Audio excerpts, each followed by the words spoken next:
J'entame aujourd'hui un cycle de 3 leçons sur l'Empire carolingien.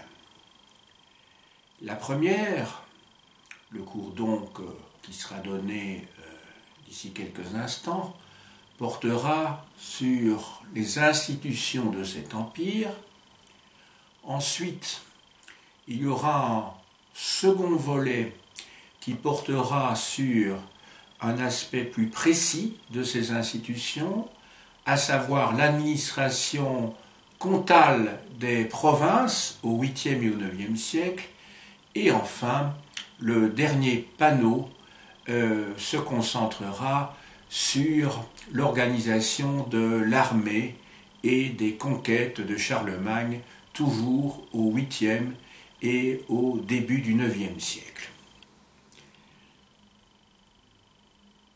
Je commence donc par un exposé général qui va essayer de faire un tour d'ensemble des institutions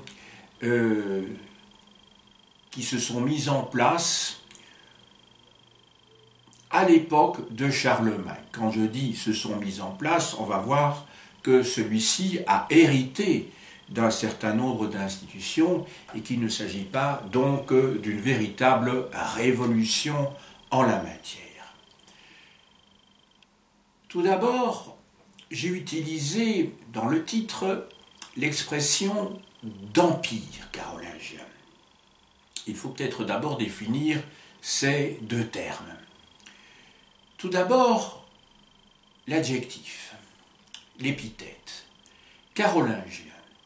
Ce terme est utilisé de manière beaucoup plus générale puisque le mot carolingien couvre en fait la période qui précède Charlemagne et donc le règne de son père, Philippe Pépin le Bref, mais aussi le règne de ses successeurs au IXe siècle. Ici, le terme carolingien sera entendu dans son sens restreint, c'est-à-dire l'empire de Charlemagne. Je rappelle que Charlemagne vient de deux mots latins, Carolus Magnus, qui signifie Charles le Grand. Ensuite, le terme empire. Empire, en latin, fait référence étymologiquement à la notion d'un territoire qui est sous l'autorité d'un imperator. Alors qu'est-ce que c'est que l'imperator?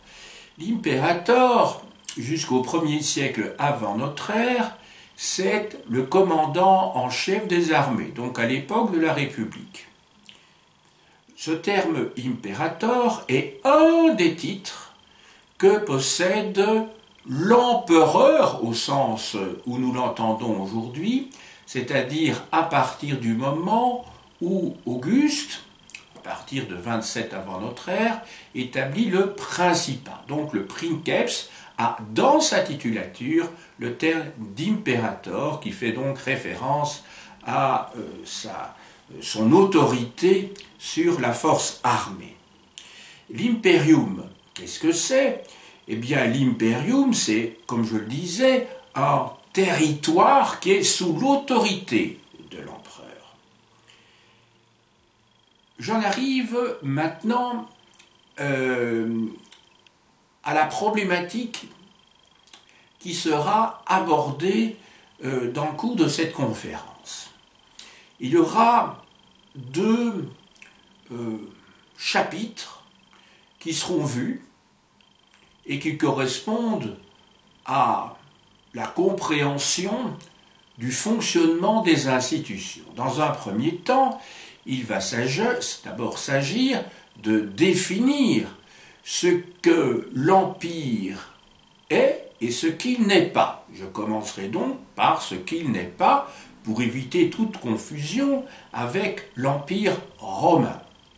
Ensuite, dans un deuxième temps, j'étudierai les moyens qui sont mis en œuvre par Charlemagne pour faire respecter ses décisions sur le vaste territoire qu'il gouverne. Ses moyens, ce sont justement les institutions.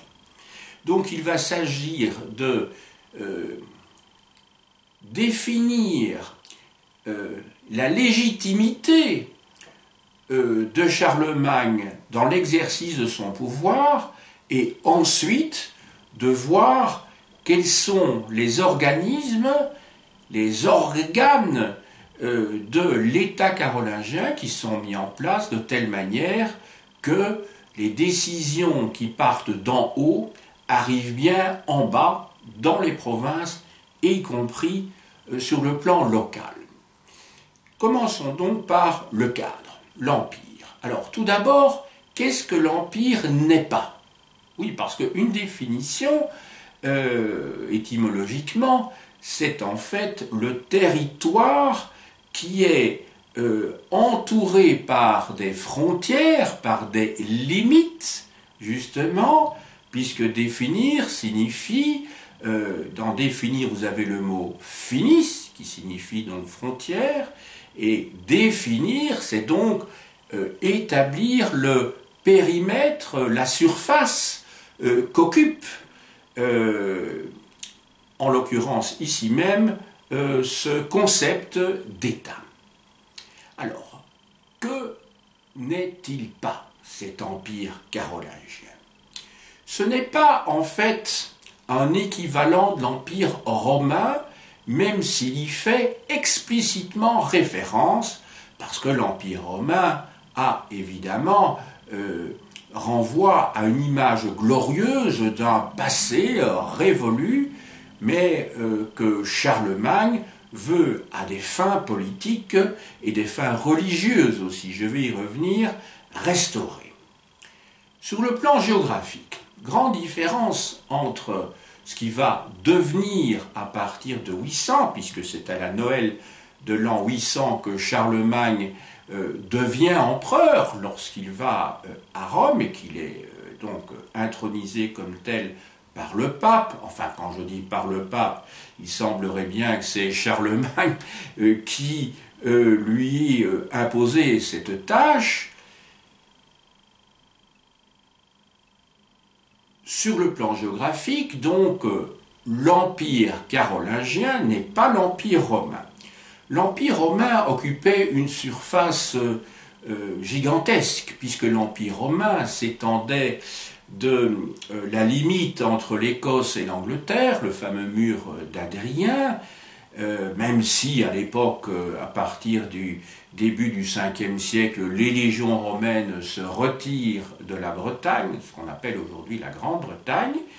Cet empire romain s'étend jusqu'au sud de l'Égypte. Il va également de l'océan Atlantique, de la côte marocaine jusqu'en Mésopotamie. Il va des rives du Rhin et du Danube jusqu'aux frontières de la Libye. Il couvre, en tout cas pour un siècle et demi, au deuxième et pendant une partie du IIIe siècle, la Roumanie actuelle, ce que l'on appelait la Dacie à l'époque. Et donc c'est toute une série de territoires qui forment une grande partie de l'Europe aujourd'hui, mais aussi l'Afrique du Nord, et donc aussi bien le Maghreb que le Machreb, le Proche-Orient, l'Anatolie, donc la Turquie actuelle, la Grèce, donc un immense ensemble de territoires.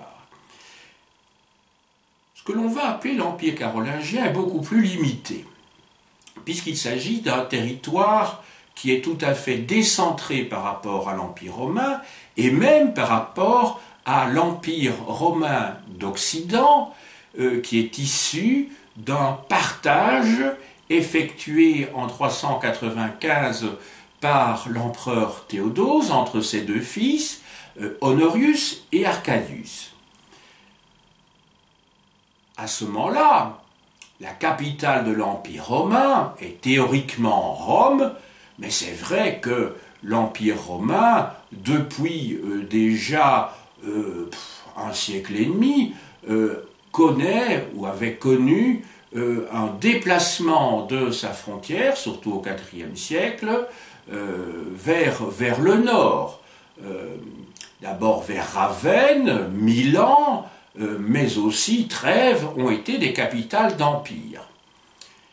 L'Empire d'Orient a sa frontière, a sa capitale à Constantinople.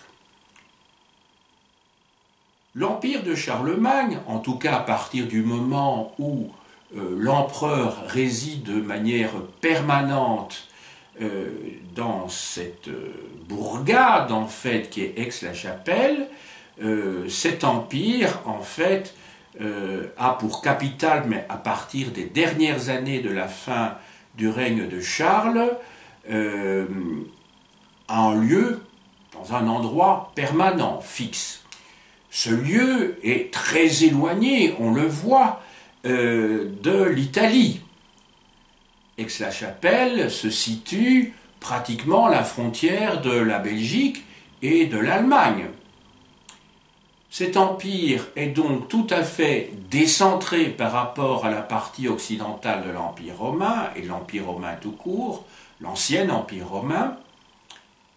Il est décentré et le cœur de cet empire se situe beaucoup plus au nord, là où les Pépinides, c'est-à-dire la famille de Charlemagne, c'est un doublet si vous voulez, avec les Carolingiens, là où les Pépinides avaient leur assise foncière, avaient leur propriété, des grands domaines fonciers, c'est-à-dire en Austrasie.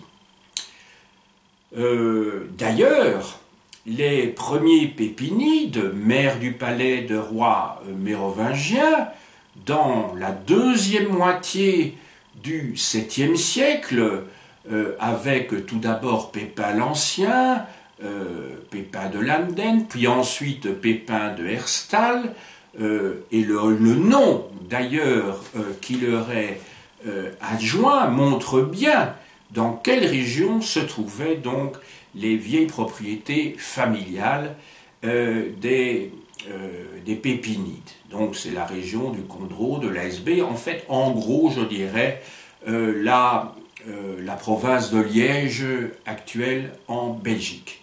Et alors également l'ouest de l'Allemagne où se trouve Aix-la-Chapelle. Donc, tout d'abord, premier élément, première conclusion, l'empire de Charlemagne ne correspond pas du tout sur le plan géographique à l'empire romain et partiellement à l'Empire romain d'Occident, puisque la plus grande partie de l'Espagne lui échappe.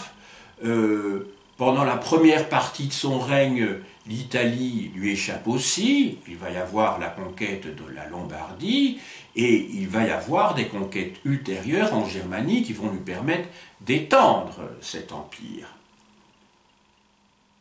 Mais enfin, il ne s'agit pas de l'Empire romain d'Occident, puisque l'Afrique du Nord non plus n'en fait pas partie.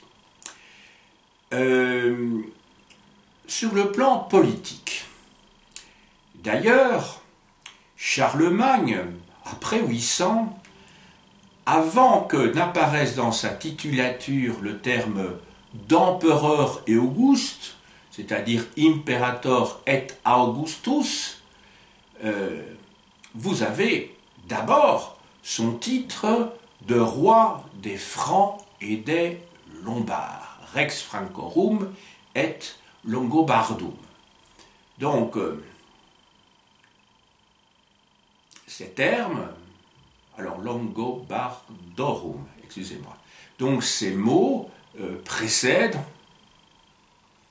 donc la titulature impériale. Donc, Charlemagne est avant tout le roi des Francs, avant d'être empereur, qui est essentiellement un titre honorifique, mais pas seulement. C'est qu'il est essentiellement une fonction, je dirais, idéologique et religieuse, parce qu'il ne faut pas oublier que Constantin, l'empereur romain, qui, en 313, avec son co-empereur, publie l'édit de Milan, va au seuil de sa vie, à l'article de la mort, donc dans les années 330, se convertir au christianisme. Ce sera le premier empereur chrétien, et il va donc marquer dans l'historiographie chrétienne une véritable rupture entre la Rome païenne et d'autre part la Rome chrétienne. Charlemagne va se mettre dans la lignée de cet empire chrétien et non pas dans la suite de l'empire païen. Il s'agit bien donc d'un empire chrétien qu'il veut reconstituer. Alors qu'est-ce qu'il veut justement? Je viens justement d'évoquer à l'instant son projet, puisque à ses yeux, le peuple franc a la même vocation que le peuple hébreu dans l'Antiquité à être le peuple élu de Dieu. On est donc dans une vision, je dirais, de type eschatologique. Sur le plan politique, quelles sont les premières actions que Charlemagne va mener pour atteindre son objectif? Il y aura des actions diplomatiques tout d'abord et ensuite des actions militaires, parce qu'il s'agit de se faire reconnaître comme l'égal de l'empereur romain d'Orient, qui à cette époque-là est le seul à porter le titre d'empereur des Romains. Plus exactement en grec ça se dit Basileus ton Romanion. Pour être son égal, il va dans un premier temps, au début du IXe siècle, tenter de nouer un mariage avec l'impératrice Irène. Cela va échouer, et ensuite il va tenter d'établir un rapport de force, où il va d'ailleurs être victorieux, en conquérant sur l'Empire byzantin la Vénétie d'abord et la Dalmatie ensuite. Finalement, en 812, Charlemagne sera reconnu par l'empereur Michel de Constantinople comme étant son égal. Dans une lettre, il est appelé « mon frère », c'est-à-dire que, très clairement, l'empereur byzantin reconnaît la valeur du titre d'impérator que s'est octroyé Charlemagne à la fin de l'année 800. Donc, le but de Charlemagne, et j'y reviens, est un but politique, bien entendu, mais il s'inscrit dans un objectif qui est beaucoup plus large. Les buts de Charlemagne sont religieux et moraux. Religieux tout d'abord parce que Charlemagne veut inscrire l'histoire du peuple franc dans une histoire de type téléologique qui est orientée vers le jugement dernier, et Charlemagne veut se mettre dans la ligne, justement dans une optique chrétienne, c'est-à-dire qu'il veut le salut de son peuple. Autrement dit, Charlemagne est un empereur prêtre, comme l'était d'ailleurs l'empereur de Byzance à la même époque. Ce sont des empereurs prêtres. Le sacré imprègne le politique, et je dirais inversement, parce que la question est de savoir, est-ce que Charlemagne est un empereur qui instrumentalise le religieux, l'Église comme moyen de gouvernement, ou si c'est pas plutôt le contraire, si c'est pas l'État qui est instrumentalisé pour se fondre dans l'Église. Effectivement, nous aurions tendance, en tant que modernes, à facilement faire des anachronismes et à imaginer plutôt la première solution, mais rien n'est moins sûr. Donc, il veut le salut de son peuple. Alors, pour que ce salut puisse être atteint, il faut que la cité terrestre, dont il a la charge, soit un espace, un royaume, un empire, dans lequel règne la paix sur le plan intérieur et extérieur, où la justice prévale sur l'iniquité, sur l'injustice. Ce projet politico-religieux, en fait, est tiré immédiatement de ce grand penseur politique et religieux qui est Augustin, l'évêque d'Hippone, qui vit à cheval sur le 4e et le 5e siècle de notre ère, donc à la fin de l'Empire romain. Hippone, c'est la ville de Beaune, dans le nord-est de l'Algérie. Augustin lui-même, avant d'être un catholique, j'allais dire orthodoxe, dans la lignée de Rome, était venu des marges justement du christianisme avant de combattre toute une série de sectes considérées comme hérétiques.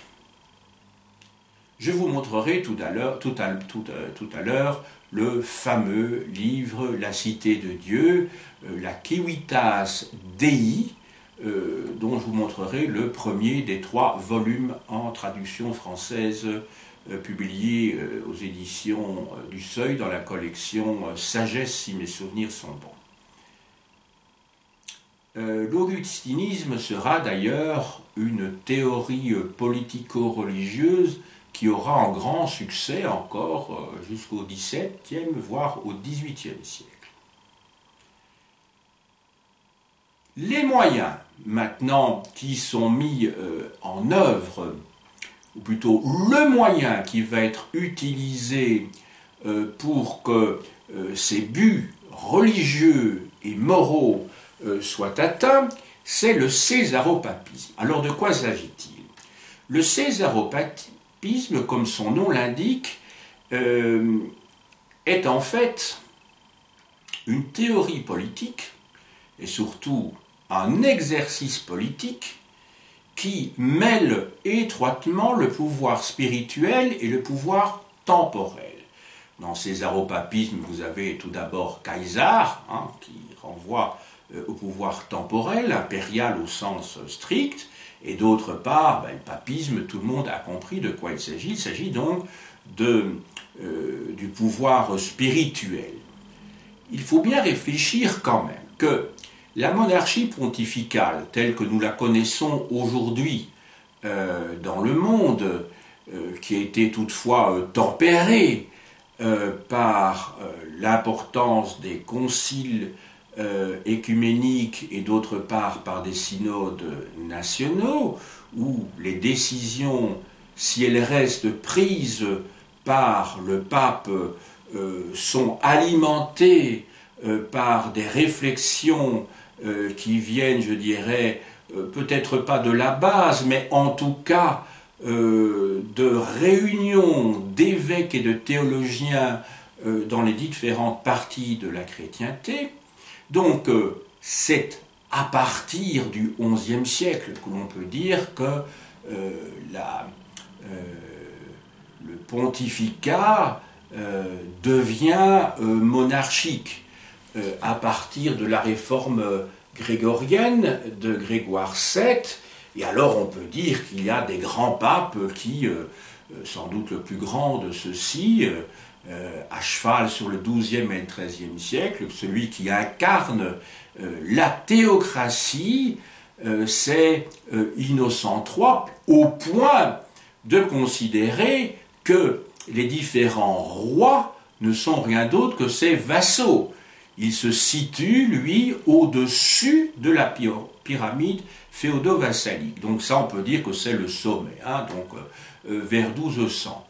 Mais ce conflit entre, d'une part, les rois et la papauté, c'est un vieux conflit qui commence au XIe siècle entre les papes et les empereurs germaniques et qui va se poursuivre plus tard par des excommunications, aussi bien de rois de France que de rois d'Angleterre. Je dirais qu'un moment important dans cette histoire, c'est lorsque, comment dirais-je, Philippe de Nogaret soufflette le roi, enfin c'est le fameux attentat d'Agnani, où le représentant du roi de France, Philippe IV le Bel, fait comprendre que le pape, finalement, n'est pas le premier sur terre, et que lui, Philippe le Bel, est bien le maître en son royaume, imperator, puisque le terme empereur est utilisé dans ce cas-là, non pas au sens où on l'entend traditionnellement, mais ça veut dire que c'est lui qui commande. Imperare signifie commander, c'est celui qui commande dans son royaume, et le pape n'a strictement rien à y faire.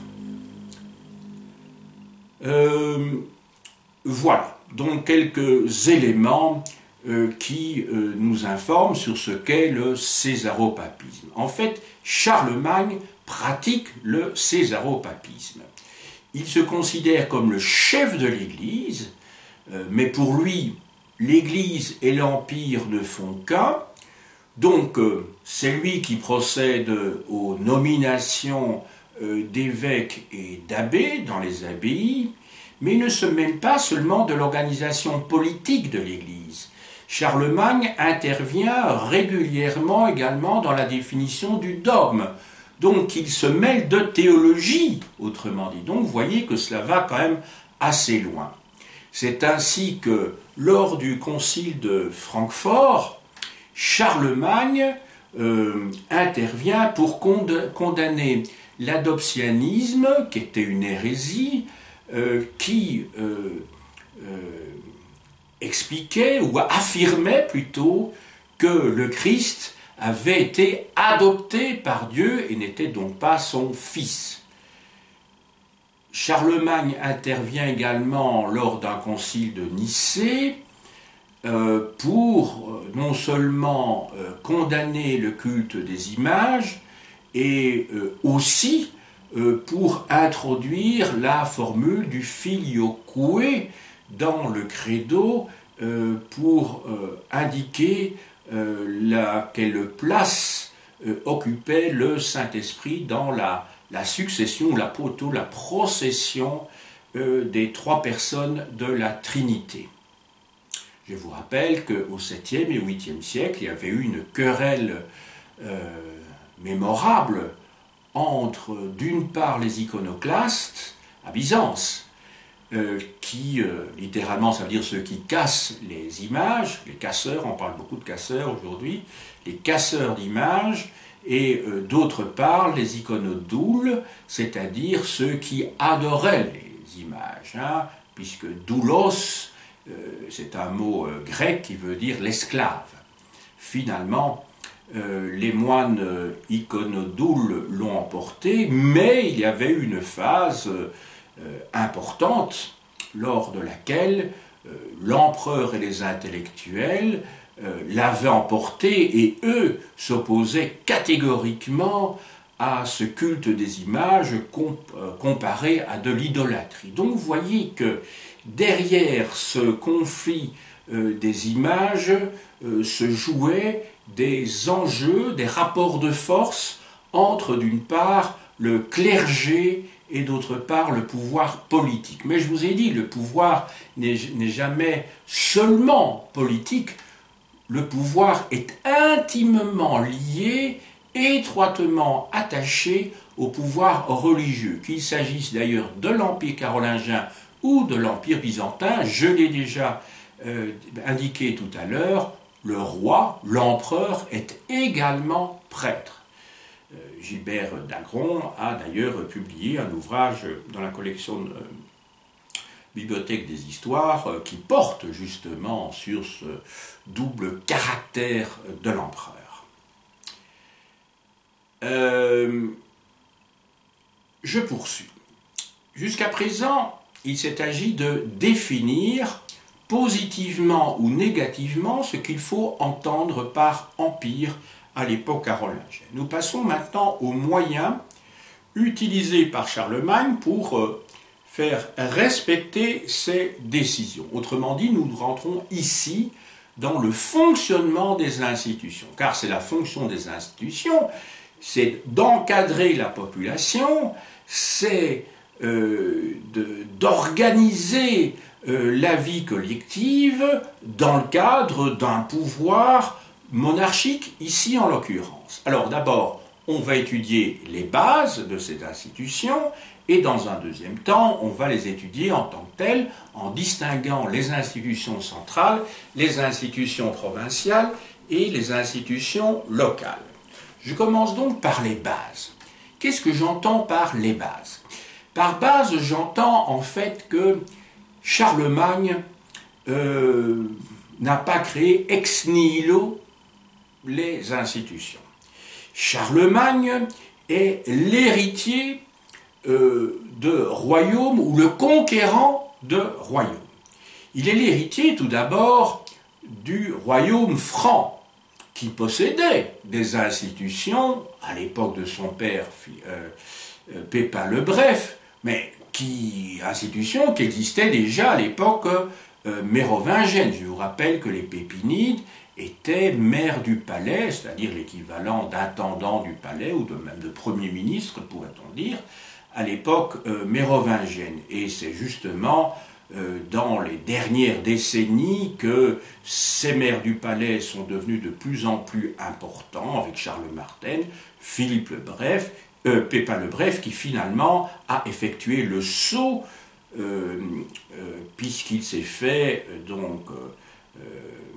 couronner roi par le pape Étienne II. Donc, héritage franc, sur le plan institutionnel, mais héritage également en tant que conquérant de territoires qui se trouvent aux marges du royaume franc, à savoir héritage wisigothique dans la marche d'Espagne, en gros le comté de Barcelone, la Catalogne, et d'autre part héritier des institutions lombardes. Charlemagne a conquis le royaume lombard en défaisant le roi des Lombards Didier et en acquérant ainsi la légendaire couronne de fer qui fera dès lors partie de la symbolique de l'Empire. Donc, héritage tout d'abord. Mais cet héritage ne va pas être simplement fructifié,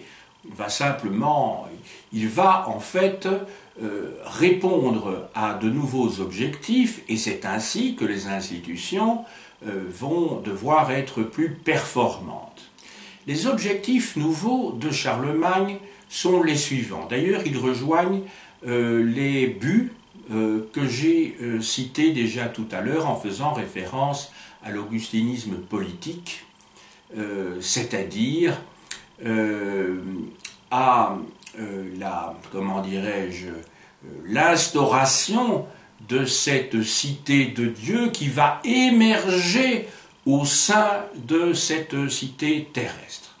Ces objectifs nouveaux, c'est tout d'abord l'harmonie et la rationalisation. Vous vous souvenez, tout à l'heure, j'ai évoqué la justice, la paix intérieure et la paix extérieure, car le roi a pour fonction non seulement d'assurer l'ordre à l'intérieur des territoires qu'il gouverne, mais il doit aussi, et peut-être d'abord, protéger le peuple dont il a la charge, dont il a reçu la mission de guider par Dieu de l'extérieur face à des incursions de populations, de barbares qui viennent d'Europe centrale. Donc, harmonie et rationalisation, je dirais que c'est l'objectif de tout pouvoir politique.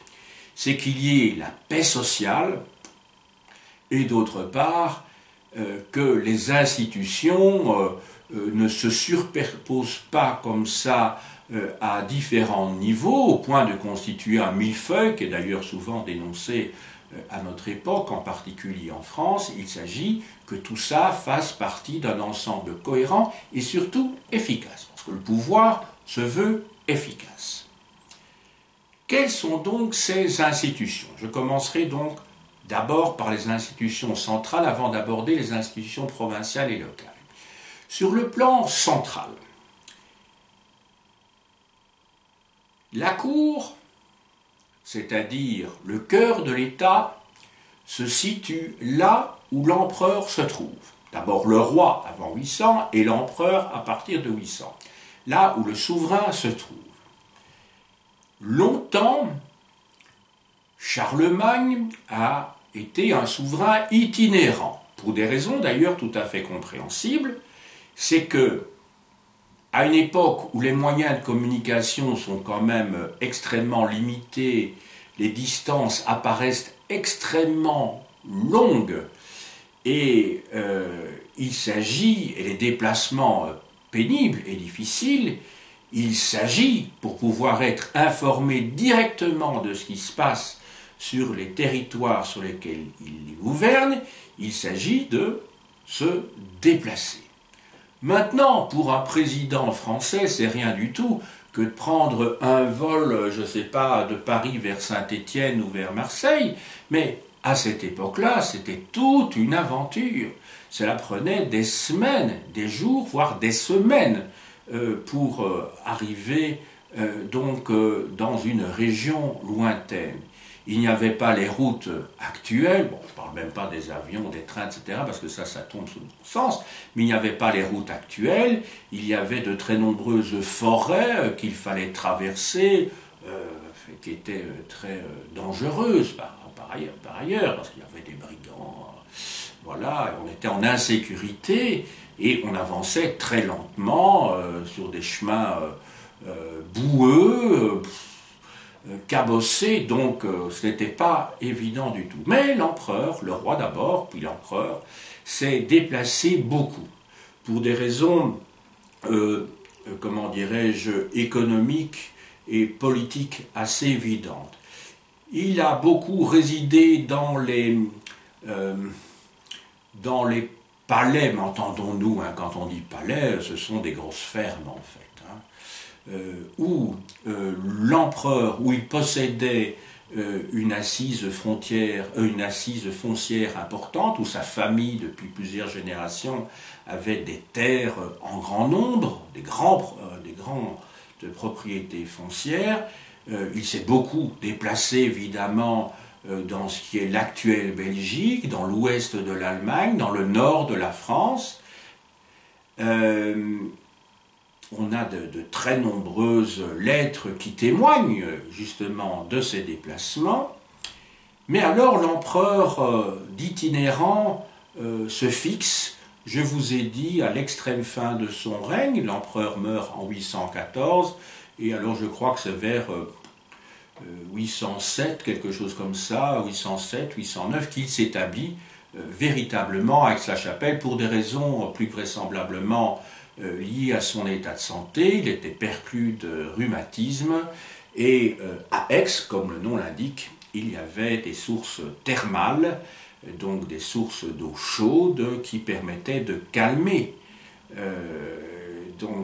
ces douleurs. D'ailleurs, le mot Aix lui-même, pour ceux qui ne le savent pas, vient d'un mot latin aquae, qui veut dire les eaux, aqua au singulier. Et vous avez, donc les villes d'eau étaient particulièrement recherchées. Pensez à toutes ces villes qui s'appellent Aix, Aix-les-Bains, Aix-en-Provence. C'est tout simplement de l'ancien français pour aquae, tout simplement, qui vient de aquae. Donc ça veut dire les eaux, comme en Allemagne, vous avez beaucoup de villes qui s'appellent Baden, Baden-Baden, hein, les bains.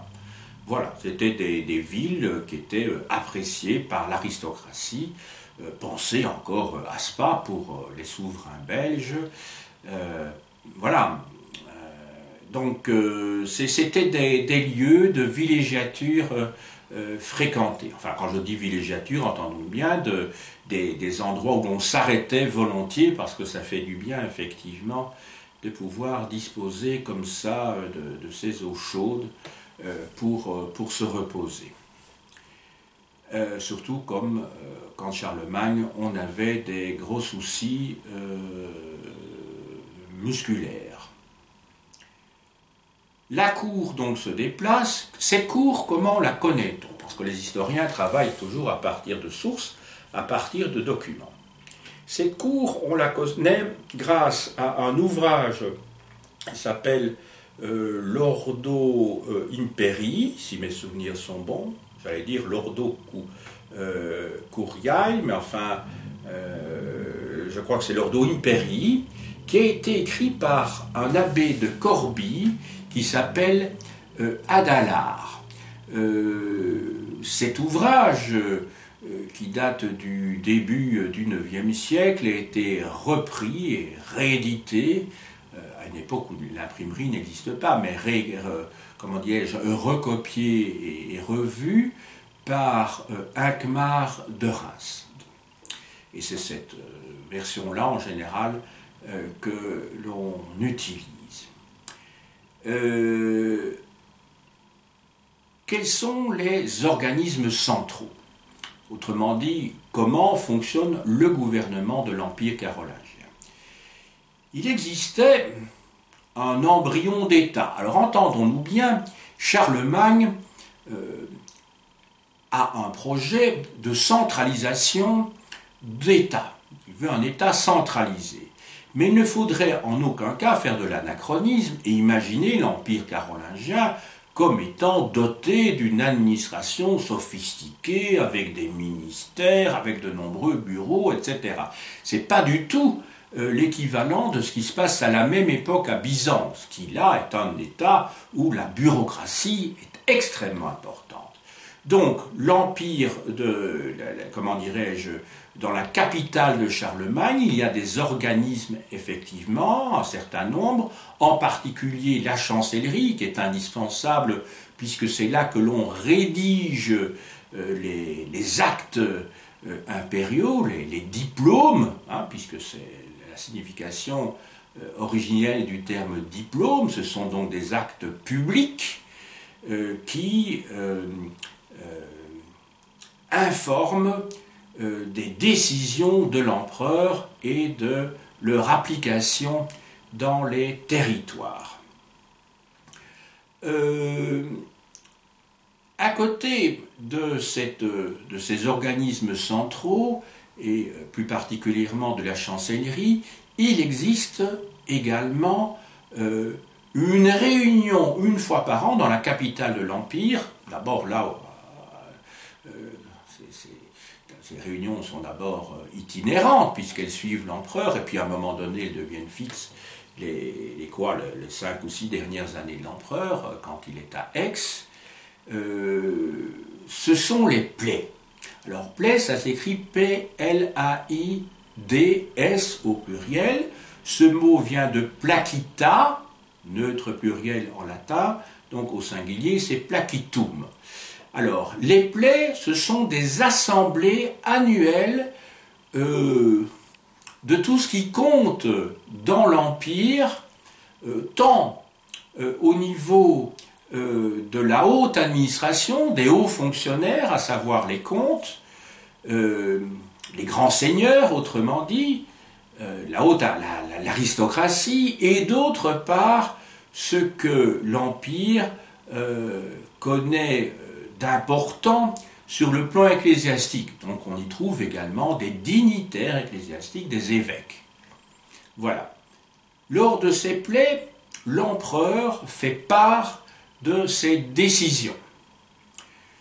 Il ne faut pas imaginer ces plaies comme étant les ancêtres des parlements, même si il y avait certainement des échanges entre l'aristocratie et l'empereur, mais c'était essentiellement un moment de communication. Ces plaies se réunissaient au mois de mai. Pourquoi au mois de mai? Parce que c'est le moment où l'empereur réunissait son armée, ou en tout cas les chefs, enfin, je dirais les cadres de l'armée, avant d'entamer une campagne de conquête. J'aborderai le fonctionnement de l'armée dans le troisième volet, dans la troisième leçon que j'ai prévue, donc je ne m'y attarde pas maintenant. Alors, à côté de l'administration, ou plutôt en dessous de l'administration centrale, il y a donc l'administration, les institutions provinciales. Alors, ces institutions provinciales, je vais les étudier en deux temps. Dans un premier temps, on va voir que sur le plan provincial,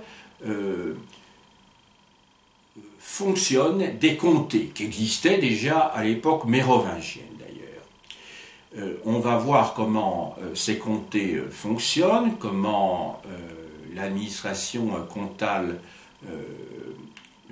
est organisée, mais dans les grandes lignes, parce que là, ce sera l'objet de la deuxième conférence que je ferai la prochaine fois. Et dans un deuxième temps, on va voir quels sont les défauts de l'organisation de l'Empire sous forme de comtés, en quoi les comtés sont un moyen qui n'est pas toujours aussi efficace qu'on pourrait l'imaginer, et on va voir quels remèdes ont pu être apportés pour suppléer aux défauts de l'administration. Alors, je commence tout d'abord par l'organisation des comtés.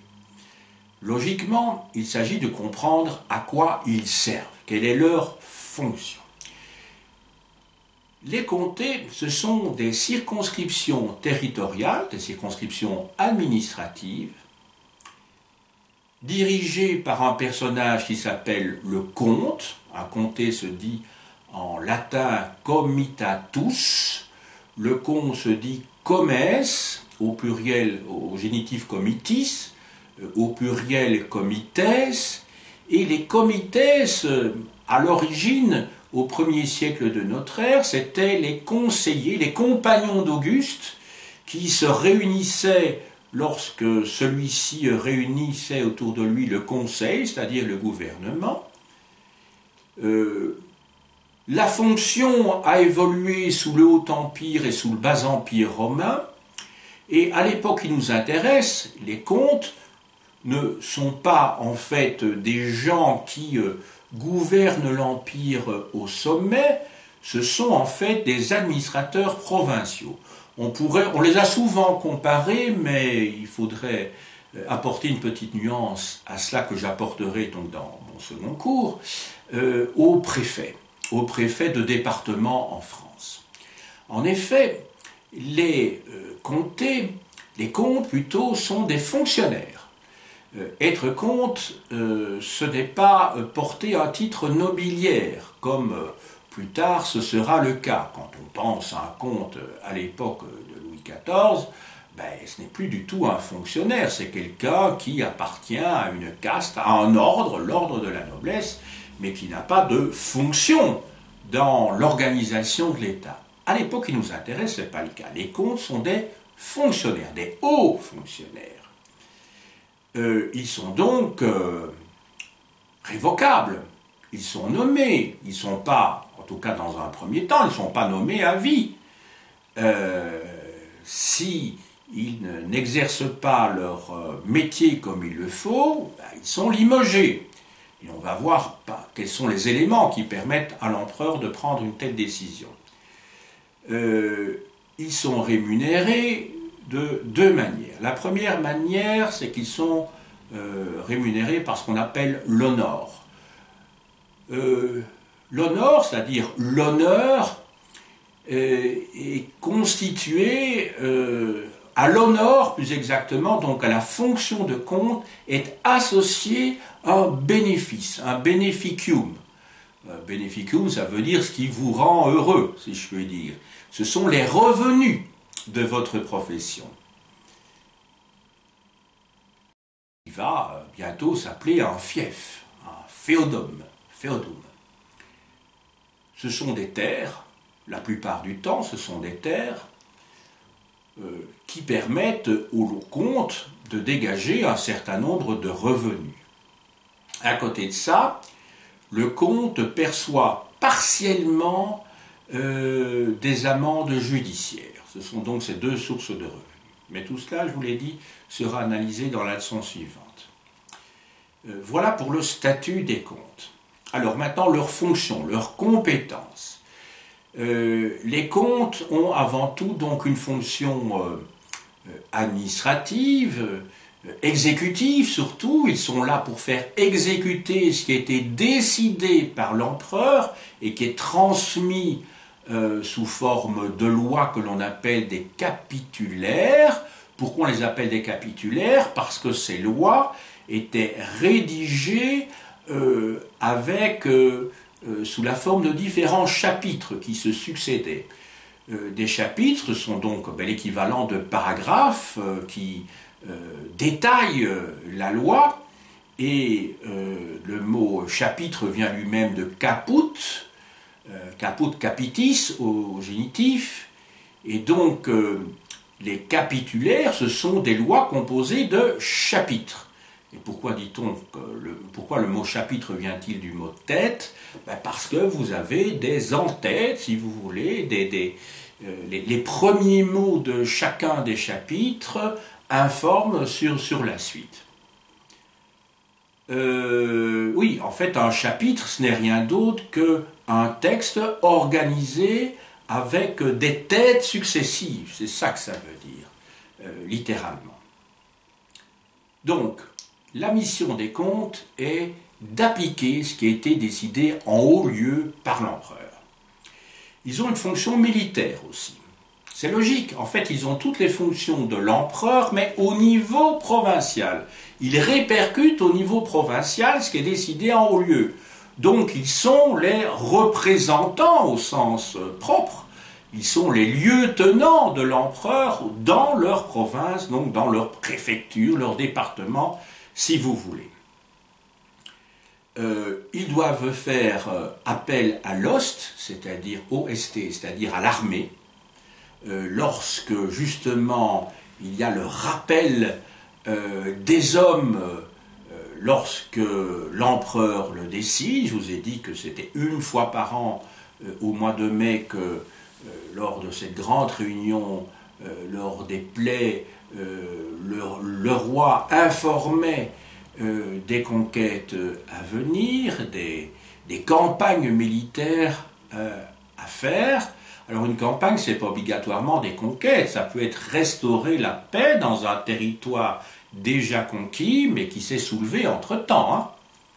Alors, le comte, sur le plan judiciaire, en fait, il a entre ses mains par délégation, il a toutes les fonctions régaliennes. Donc sur le plan militaire, sur le plan administratif et exécutif, l'application des lois. Sur le plan judiciaire, c'est lui qui préside le Mallus, M-A-2-L-U-S, c'est-à-dire le tribunal comtal, le tribunal du comté. Sont membres de ce tribunal, en fait, les hommes libres du comté. Enfin, la fonction fiscale, et je vous rappelle que le mot fiscus signifie tout simplement de l'État, on pourrait dire statal, hein, si le mot existait. Donc en fait, le fisc, c'est le propre de l'État. D'ailleurs, le mot confisquer, qu'on utilise toujours aujourd'hui, indique bien de quoi il s'agit. Confisquer, un bien confisqué dans la mesure où l'État s'approprie un bien dans le cadre justement des besoins de l'État, en fonction de la législation, s'il y en a une, hein, ce qui n'est pas toujours le cas. Enfin, je ne parle pas des États modernes, hein, je parle d'États dictatoriaux ou d'États du passé. Voilà. Donc la fonction fiscale, elle est relativement faible parce qu'il n'y reste pas grand-chose des impôts directs hérités de l'époque romaine. Donc ce n'est pas une fonction essentielle. Donc, je vous ai expliqué quel était le statut des comptes, je vous ai expliqué quelles étaient les compétences des comptes, Maintenant, il s'agit de savoir mais combien il y avait de comtés finalement. Ce qui est important de savoir, c'est que contrairement à ce que vous pouvez observer lorsque vous regardez une carte de l'État français, vous allez remarquer que les départements ont peu ou prou une dimension relativement semblable, et ce n'est pas le fait du hasard, puisque les départements devaient avoir un chef-lieu qui, de quelque endroit que l'on se trouve dans le département, on devait pouvoir le rejoindre en une seule journée à cheval. C'est ça, en fait, le critère de la dimension du département, tel que les départements ont été délimités au moment de la Révolution française. Alors ici, les comtés n'ont pas tous la même dimension. Les comtés sont plus grands dans le nord de l'Empire que dans le sud. Pourquoi? Parce que dans le sud, on a gardé les vieilles circonscriptions administratives de l'Empire, c'est-à-dire les ciuitates, c'est-à-dire les cités. Une cité, ce n'est pas une ville, hein, entendons bien.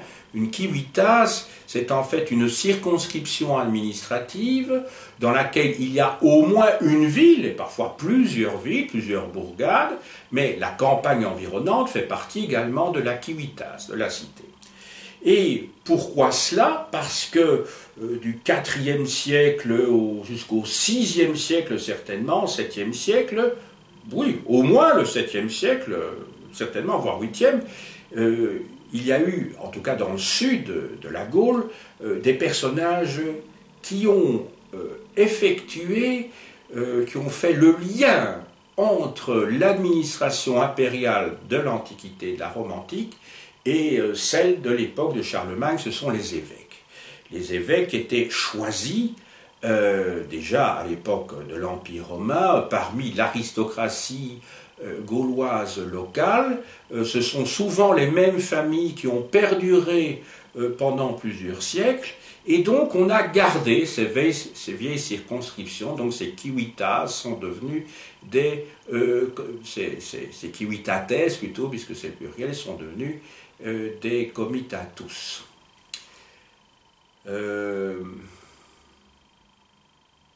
Alors comitatus, donc c'est comitati, à moins que ce soit la quatrième déclinaison. Alors ce serait comitatus également. Enfin bref, j'étais en train de vous expliquer que dans le nord, les comtés sont plus vastes. Et si l'on fait le total, on a estimé entre 250 et 400 le nombre de comtés. Je vous ai dit, certains de ces comtés, surtout dans le nord, sont très grands. Et c'est ainsi que chaque comté est divisé en, je dirais, aujourd'hui on appellerait ça des cantons. Des cantons que l'on appelle des centaines. Donc vous avez un centenier qui est à la tête d'une centaine, ou des vigueries à la tête desquelles vous avez un viguier.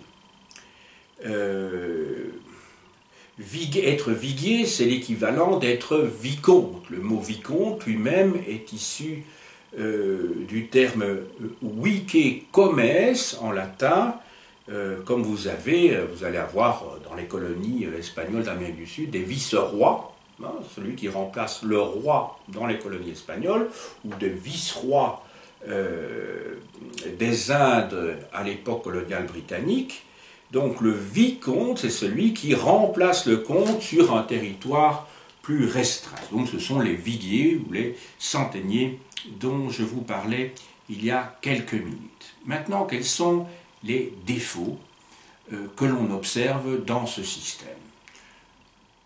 Premier défaut, et il est inévitable pour cette période-là, c'est la sous-administration de l'Empire.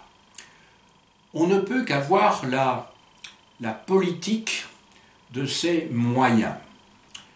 À cette époque-là, il ne faut pas oublier que le taux d'alphabétisation est très faible. Et ceux qui sont alphabétisés, ce sont presque exclusivement des clercs, des ecclésiastiques.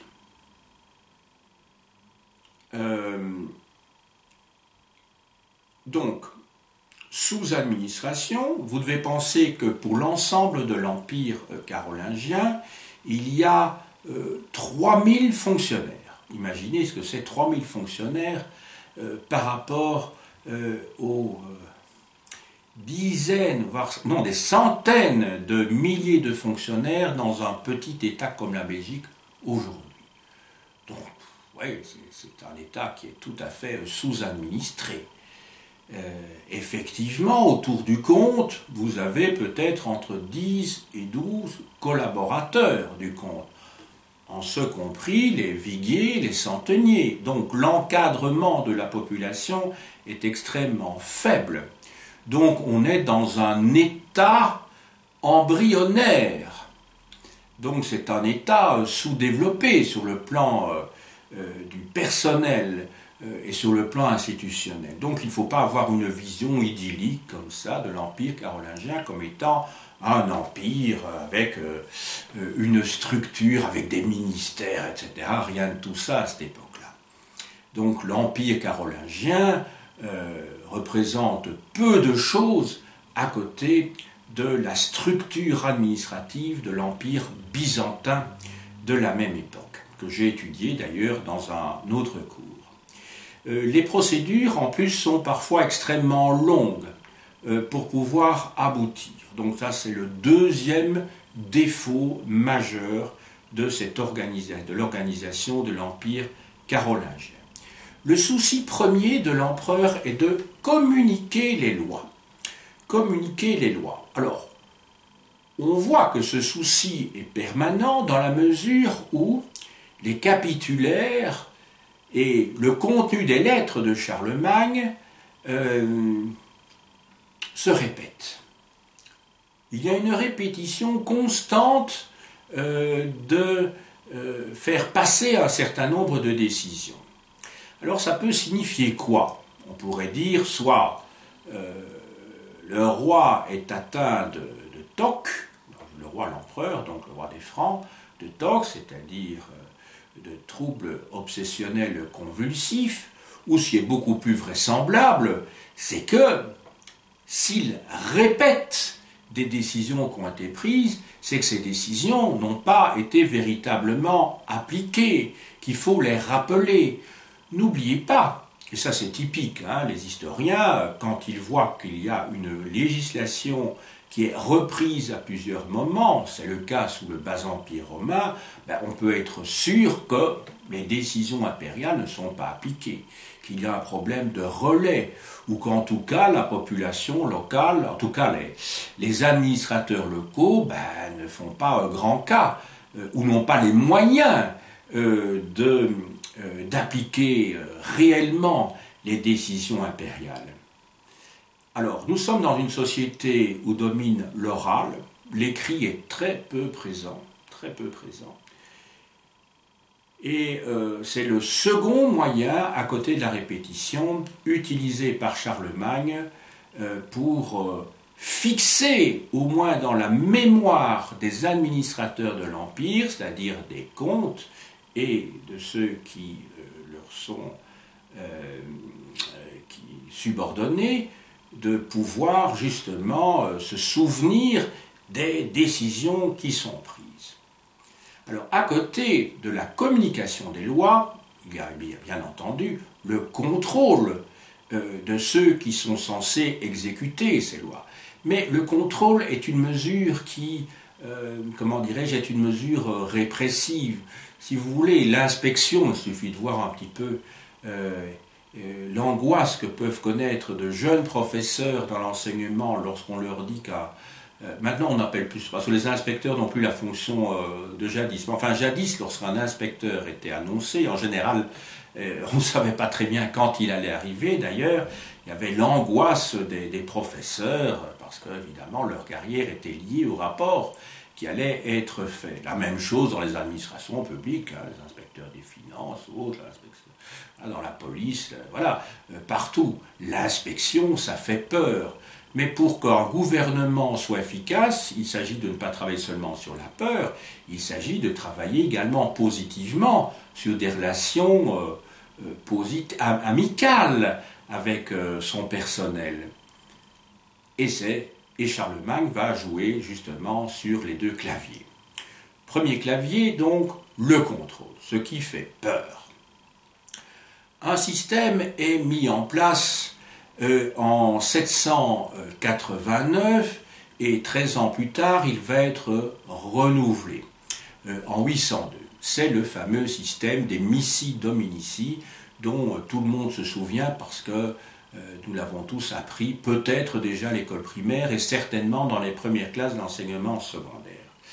Alors, qui sont les missi dominici? On devrait d'ailleurs dire, si on parle en latin cicéronien, on devrait dire les missi dominici. Mais enfin, à cette époque-là, on parle le latin médiéval. Et donc, bon, moi je ne sais pas très bien si on disait dominici ou dominici à l'époque de Charlemagne. Enfin, je ne suis pas spécialiste du latin de cette période-là. Alors, missi dominici, c'est au singulier, ça se dit missus dominicus, mais encore, vous allez me dire. Alors, dominicus, ça c'est facile à résoudre, ça vient de dominus, hein, c'est l'adjectif tiré de dominus, donc ça veut dire du maître. Et missus vient du verbe mittere en latin, qui veut dire envoyer. Donc les missi dominici, ce sont les envoyés du maître. On pourrait dire tout simplement des inspecteurs généraux. Je crois que la traduction ici ne doit pas être littérale, elle doit être comprise dans la réalité de la fonction. Ce sont donc des inspecteurs généraux qui se déplacent dans les provinces et ils sont toujours au nombre de 2. Pourquoi 2 ? Parce que quand vous êtes tout seul, l'exécution est plus facile de la part de celui que vous inspectez. Vous voyez ce que je veux dire ? On peut glisser des billets sous la table. C'est tout à fait anachronique que je dis, parce que les premiers billets de banque sont évidemment bien postérieurs. Ils datent du XVIIe siècle pour les Pays-Bas et pour l'extrême fin du XVIIe siècle pour l'Angleterre. Quant à la France, il faut attendre le système de John Lass, bien entendu, et plus tard, ce sera repris avec le système des assignats, beaucoup plus tard, au moment de la Révolution française. Donc quand je dis glisser un billet sous la table, c'est évidemment pas un billet, mais en tout cas, tenter de corrompre l'envoyé. Quand on est 2, c'est beaucoup plus difficile pour celui qui est dans le collimateur. Alors, il y a 2 envoyés. L'un est laïque, c'est un comte itinérant, ce n'est pas un comte qui a une charge fixe dans un département, si vous voulez, dans un comté, et il est accompagné d'un évêque, d'un haut dignitaire de l'Église, ça peut être aussi un abbé qui dirige une abbaye. Ils sont donc à 2, ils circulent. Il ne faut pas croire qu'ils étaient incorruptibles. Il y a eu des cas de vénalité. Hein. Aucun système n'est parfait. Mais en tout cas, ça permettait à l'empereur de recevoir régulièrement des différentes parties de son empire. Je vous ai déjà dit quand même qu'on estimait entre 250 et 300 et 400 le nombre de comtés. Donc le roi voyait affluer dans sa capitale tous ces rapports, mais très lentement. Pensez, je vous l'ai déjà dit tout à l'heure, à la lenteur des communications. Donc quand quelque chose se passait mal dans une région de l'Empire, si cette région est éloignée, il fallait des semaines avant que cela arrive aux oreilles de l'empereur.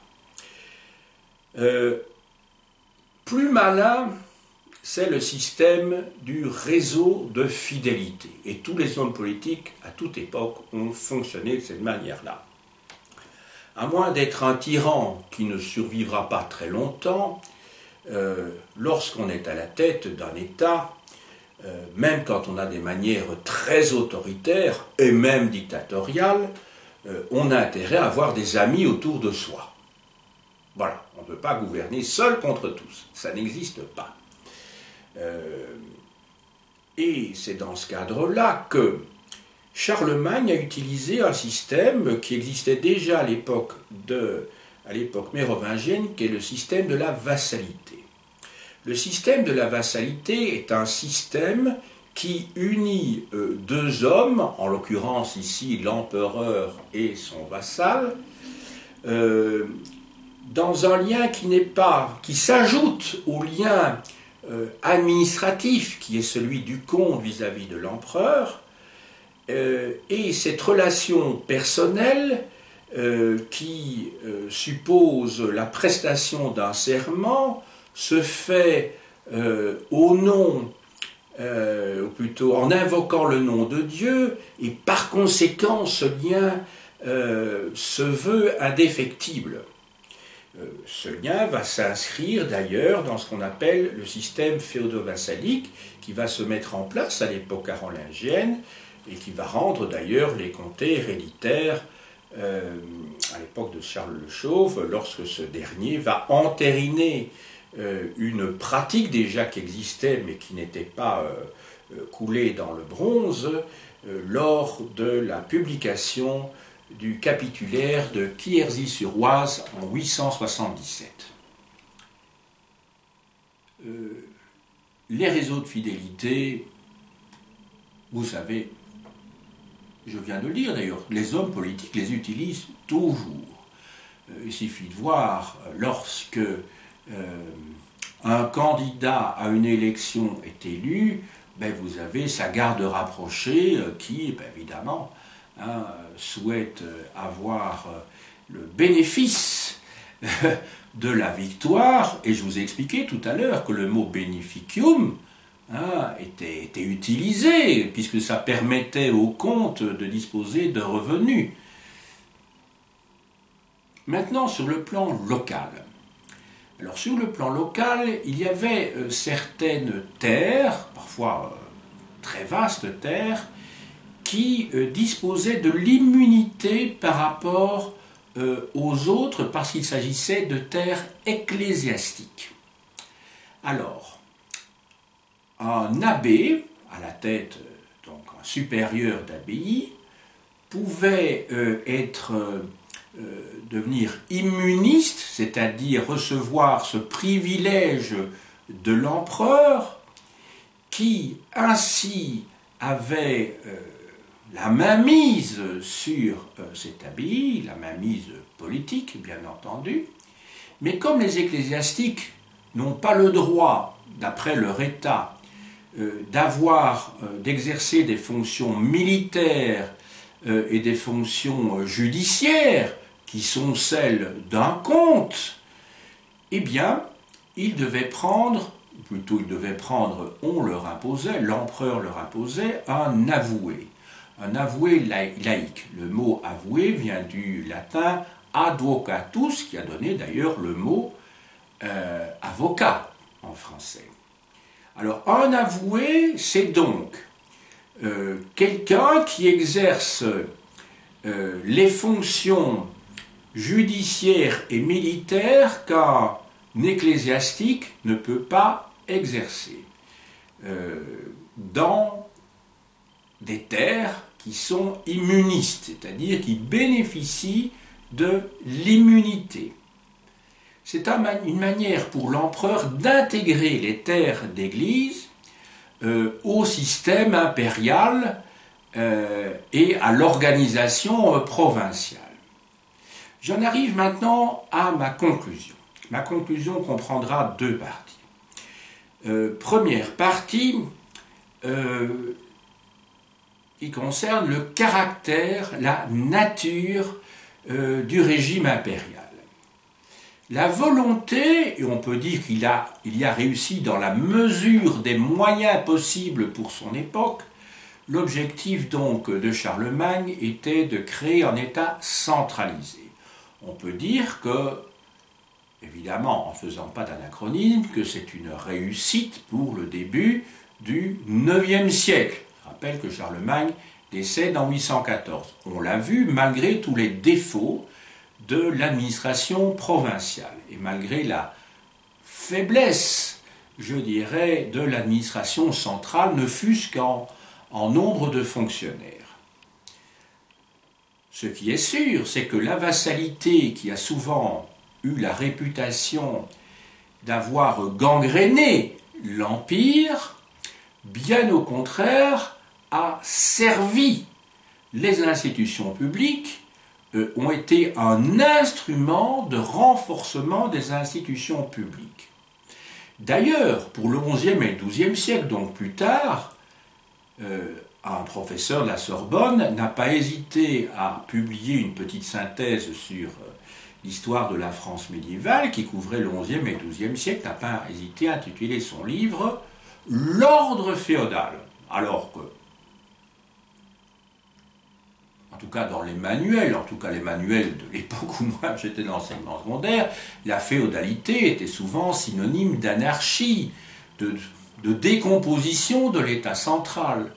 Or, Dominique Barthélemy et bien d'autres aujourd'hui ont mis en évidence que c'est l'ordre féodal qui a permis la reconstitution de l'État et est à l'origine de l'État moderne.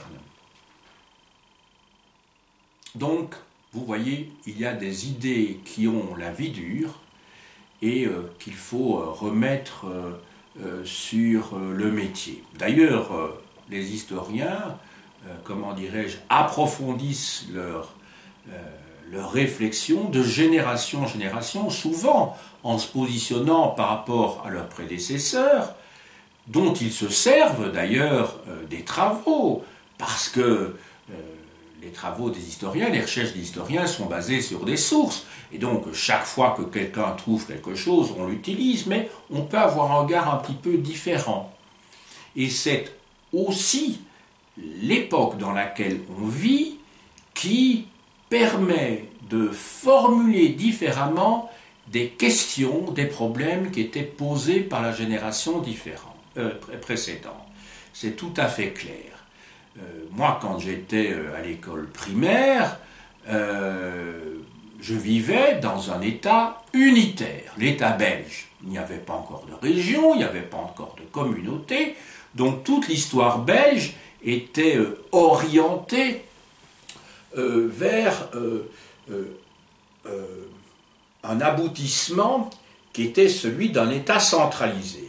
Et alors, à partir des années 70, lorsqu'il y a eu, lorsqu'on a voté l'article 107 quater, qui prévoyait la régionalisation et la communautarisation en Belgique, on s'est mis à écrire des histoires de la Wallonie, des histoires de Flandre, dans le courant des années 70, et après on continue à le faire encore aujourd'hui, et donc on ne voit plus du tout l'histoire de la Belgique de la même manière qu'avant.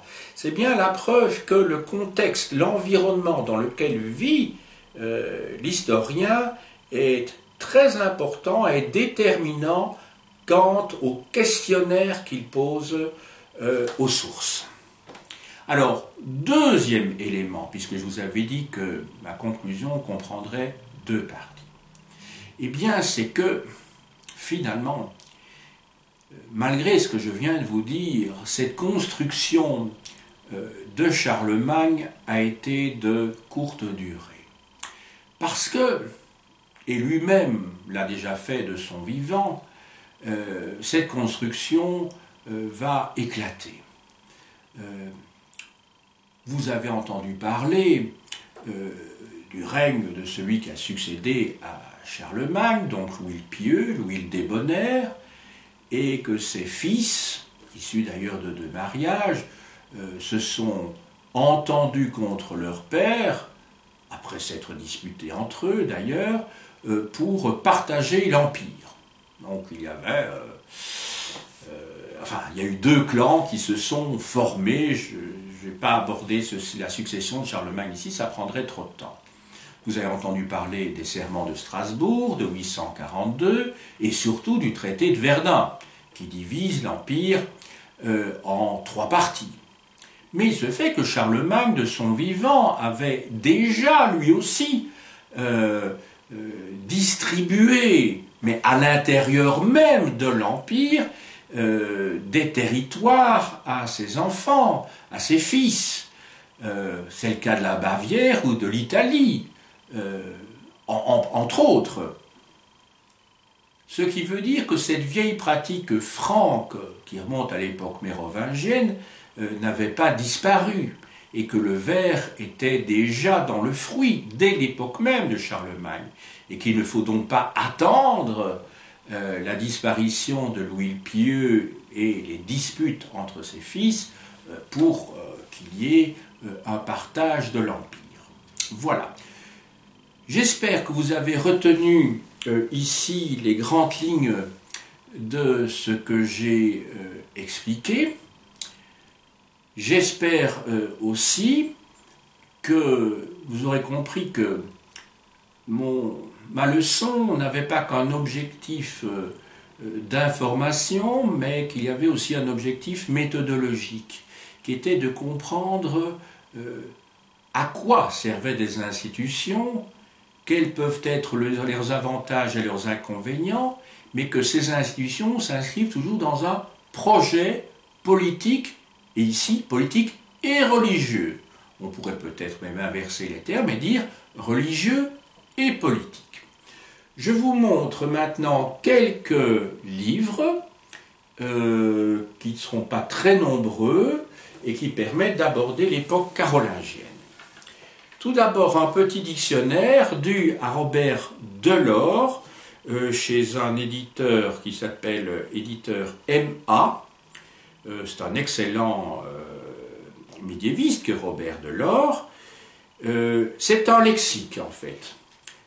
C'est un lexique où vous avez toute une série de rubriques d'entrée qui permettent d'aborder l'Empire carolingien.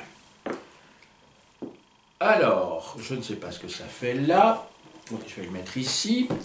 Alors, ensuite, un ouvrage de Pierre Richer. Tous les ouvrages que je vous montre sont dus vraiment à des spécialistes de l'époque carolingienne. Un ouvrage dû à Pierre Richer, Les Carolingiens, une famille qui fit l'Europe, dans la collection plurielle chez Hachette.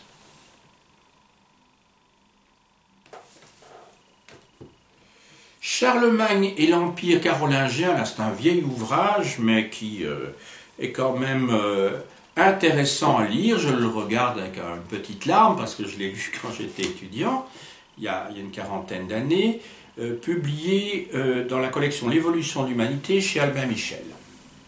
Mais c'est un vieil ouvrage.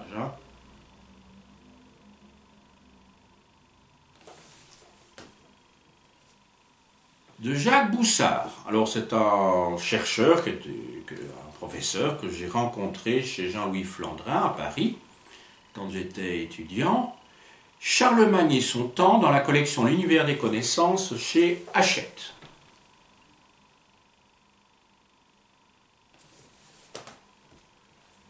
De François-Louis, plus exactement Franz-Louis Gansoff, La Belgique carolingienne, dans la collection Notre Passé, aux éditions Renaissance du Livre. Gansoff était le successeur du grand médiéviste belge Pirenne, à l'université de Gand.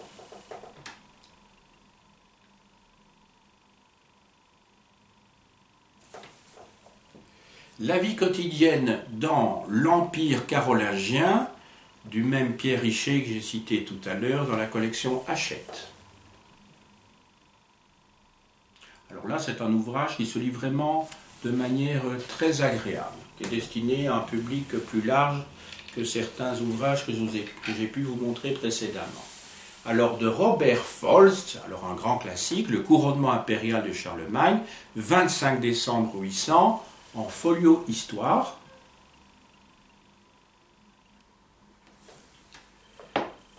Alors, Charlemagne de Jean Favier, publié chez Fayard.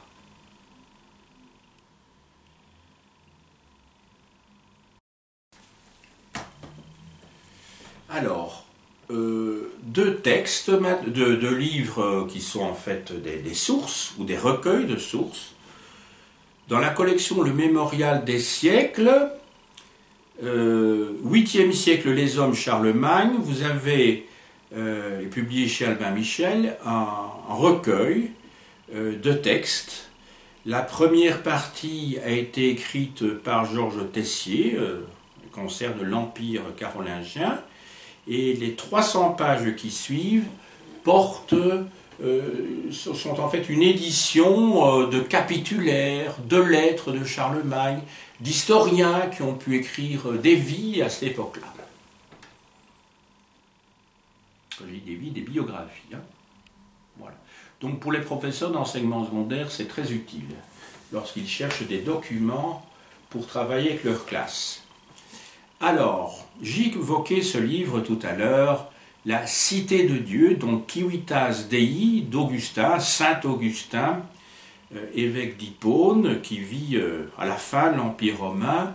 Je vous montre ici le volume 1, il y en a 3, dans la collection Sagesse au point.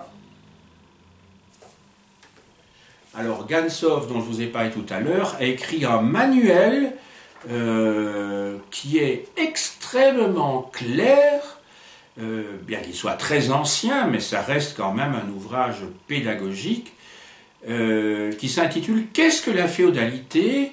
Et là, vous avez une bonne 50aine de pages, je vérifie.